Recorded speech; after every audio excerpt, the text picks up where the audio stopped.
Tidak semua rumah kosong itu benar-benar kosong. Ada yang hanya menunggu seseorang cukup bodoh untuk membuka pintunya. Dan aku tahu itu sekarang, tapi saat itu aku tidak tahu apa-apa. Namaku Raka, dan ini adalah cerita tentang satu rumah tua di ujung desa. Rumah yang seharusnya tidak pernah aku masuki. Ya, assalamualaikum warahmatullahi wabarakatuh. Kembali lagi di channel Cerita Malam, di mana suasana mulai sunyi. Di situ cerita akan dimulai, dan inilah kisahnya. Desa Sukamaya selalu sepi setelah maghrib, bukan karena aturan, tapi karena kebiasaan. Orang-orang menutup pintu, mematikan lampu teras, dan memilih diam. Di ujung desa ada satu rumah besar, berdinding kayu tua. Catnya mengelupas dan pagarnya selalu terkunci. Tidak ada yang tinggal di sana sejak 10 tahun yang lalu. Kata orang-orang, pemilik rumah itu tidak pernah pergi. Aku menertawakan cerita itu sampai suatu malam aku mendapatkan pesan aneh dari nomor tak dikenal. Tolong bukakan pintu. Pesan itu masuk tepat pukul 2:13 dini hari.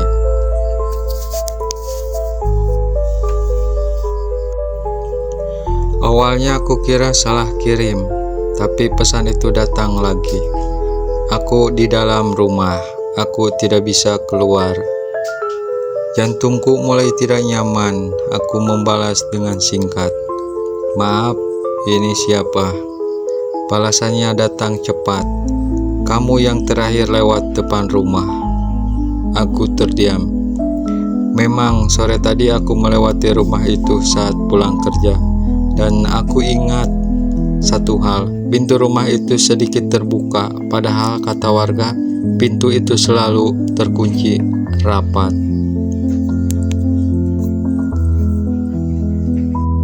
Rasa penasaran lebih besar daripada rasa takut. Malam itu juga, aku membawa senter dan mendatangi rumah itu.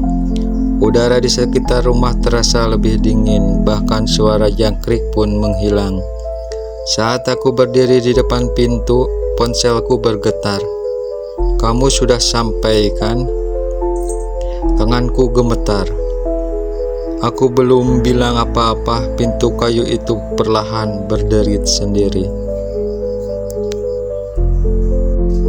Bau apak dan tanah basah langsung menyergap di dalam. Rumah itu gelap total. Senterku menyorot dinding penuh coretan, tulisan-tulisan kasar seperti dicakar. "Jangan tidur, jangan menjawab suara, jangan menyamar." Dia menyamar. Lalu aku mendengar suara dari lantai atas, langkah kaki pelan, teratur seperti orang berjalan sambil menyeret kaki.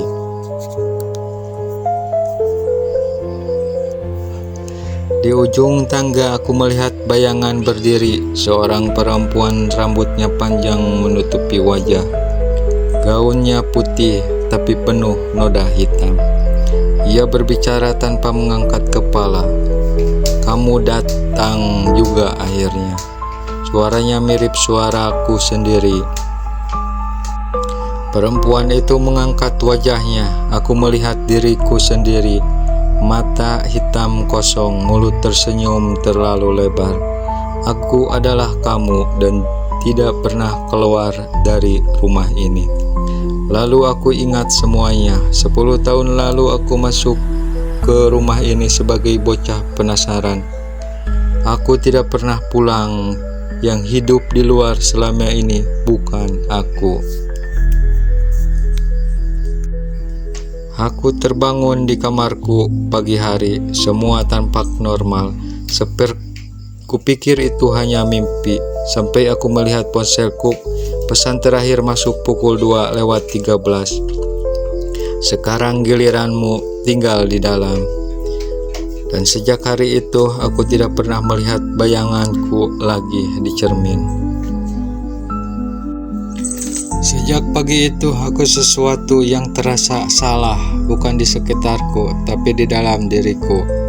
Aku masih berangkat kerja, masih berbicara dengan orang-orang, masih tertawa. Namun setiap kali aku berhenti sejenak, aku merasa seperti ada mata-mata lain yang melihat dari balik kepalaku. Cermin di kamar mandi di sini selalu buram. Setiap kali aku mengelapnya, pantulanku muncul terlambat setengah detik. Dan saat aku tersenyum, pantulan itu tidak ikut tersenyum. Malam kedua setelah kejadian itu, aku terbangun karena suara pelan. Seperti ketukan dari dalam dinding kamarku. Aku menempelkan telinga ke tembok. Suara itu berubah menjadi bisikan. Aku kedinginan, aku lapar, bukakan. Aku mundur ketakutan, padahal aku tinggal di rumah kontrakan baru. Tidak mungkin ada orang di balik dinding itu. Tapi suara itu tahu namaku, Raka. Kamu janji akan menukar tempat. Keesokan harinya aku kembali ke desa Sukamaya. Aku menemui seorang kakek tua, satu-satunya warga yang masih mau bicara soal rumah itu.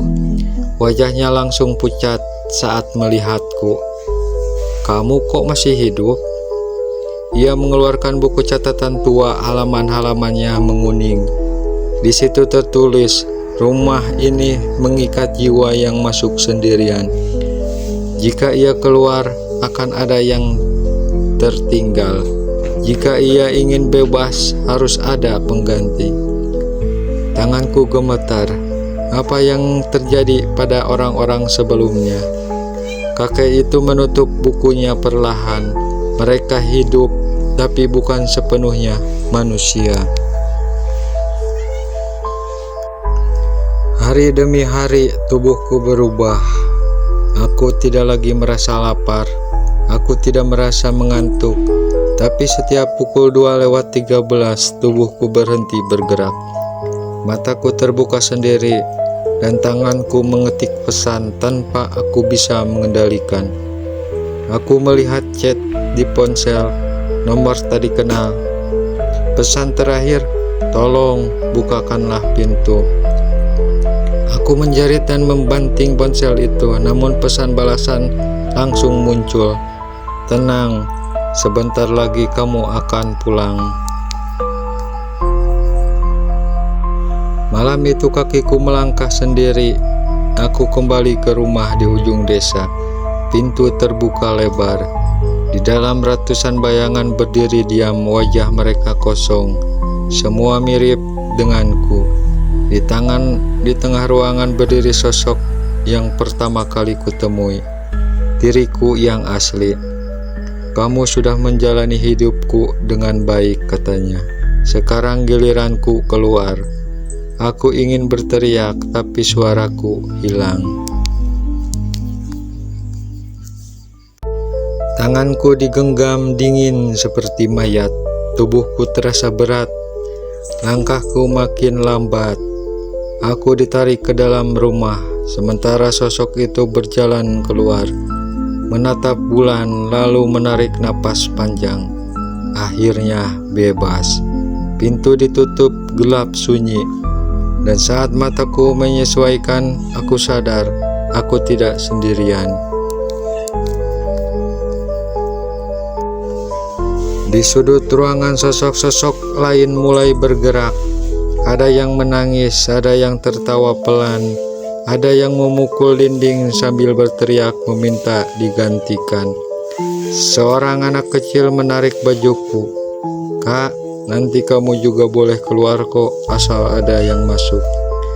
Aku terduduk lemas. Kini aku mengerti, rumah itu tidak membunuh, ia menyimpan. Jika kamu membaca atau mendengar cerita ini, mungkin kamu sedang berpikir ini hanya fiksi. Tapi dengarkan baik-baik. Jika suatu malam kamu lewat depan rumah kosong dan merasa pintunya sedikit terbuka, jangan melihat ke dalam, karena mungkin aku sedang berdiri di sana sekarang, menunggumu, dan mengetik pesan terakhir, tolong bukakan pintu. Ya, sekian dan terima kasih. Wassalamualaikum warahmatullahi wabarakatuh. Sampai jumpa di cerita selanjutnya.